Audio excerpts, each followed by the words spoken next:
मलार जेडीमल तू मूंखे निंड मां उथारण आहे ख़बर थी मां कहिड़ो ख़्वाब पियो ॾिठो? कहिड़ो ख़्वाब ॿुधाए।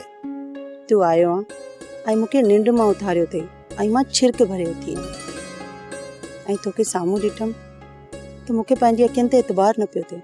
इन जो मक़सदु त असांजी ज़िंदगी में सपना सच थियण जो वक़्तु अची वियो आहे। पर मलार तू कीअं आहे? तुंहिंजे त ॻोठ अचनि ते पाबंदी आहे। आऊं हिन लोक खां चोरी आयो ऐं ऊंदाही में निकिरी वेंदुसि, कंहिंखे ख़बर ई न पवंदी।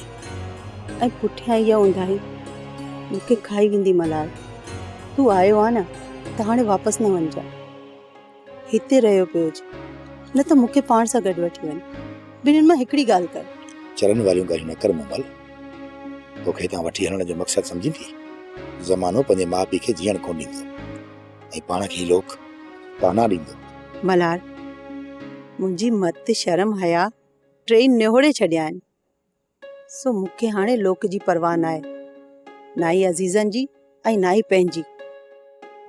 तुंहिंजी तांग मूंखे दीवानो करे छॾियो आहे। मलार अम्मा ॿुधाए पई त पंहिंजी शादी जे हवाले सां बाबा खान बहादुर सां ॻाल्हि कई अथसि। कुझु ॾींहंनि में को न को हल निकिरी ईंदो, तूं सब्र कर। इहे अजाया आसरा आहिनि मलार। मुंहिंजी दिलि हाणे इन कूड़नि दिरासनि सां कोन रुझंदी।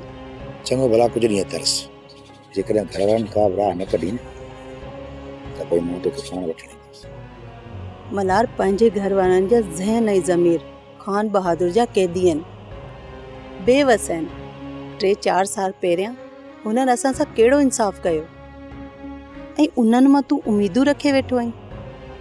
चरियो ऐं मलार चरियो।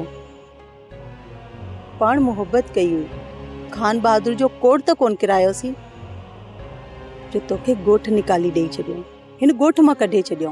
हेॾी वॾी सज़ा ऐं मां घर में अकेली बंदि पिंजरे जो पखी ठही रहिजी वियसि। बसि हाणे खान बहादुर पंहिंजे पुट खे बचाइण लाइ कीअं ज़िनत जी गवाही रोके छॾी। बचाए वियो न पंहिंजे पुट खे।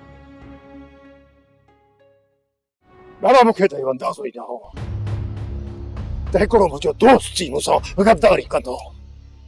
अहिड़ी हालत जो बेसरपो दुश्मन बि अहिड़ी गद्दारी न करे सघे। अहिड़ी हालत कई इन मजनू आहे। भला ॿुधाए छा कयो मजने? ख़बर थी छा थियो? ईअं जो जेका मानी मुंहिंजे खाइण लाइ खणी आया उन में का हू नशे जी दवा मिलाए खणी आयो। जीअं जो मां मानी खाधी, मूंखे जग जहान जी ख़बर ई कोन पई त मां किथे आहियां। नशे मां जॾहिं मुंहिंजी अखि खुली त ॾिठुमि त नौरोज़ ख़ान मुंहिंजे मथां बीठल हो।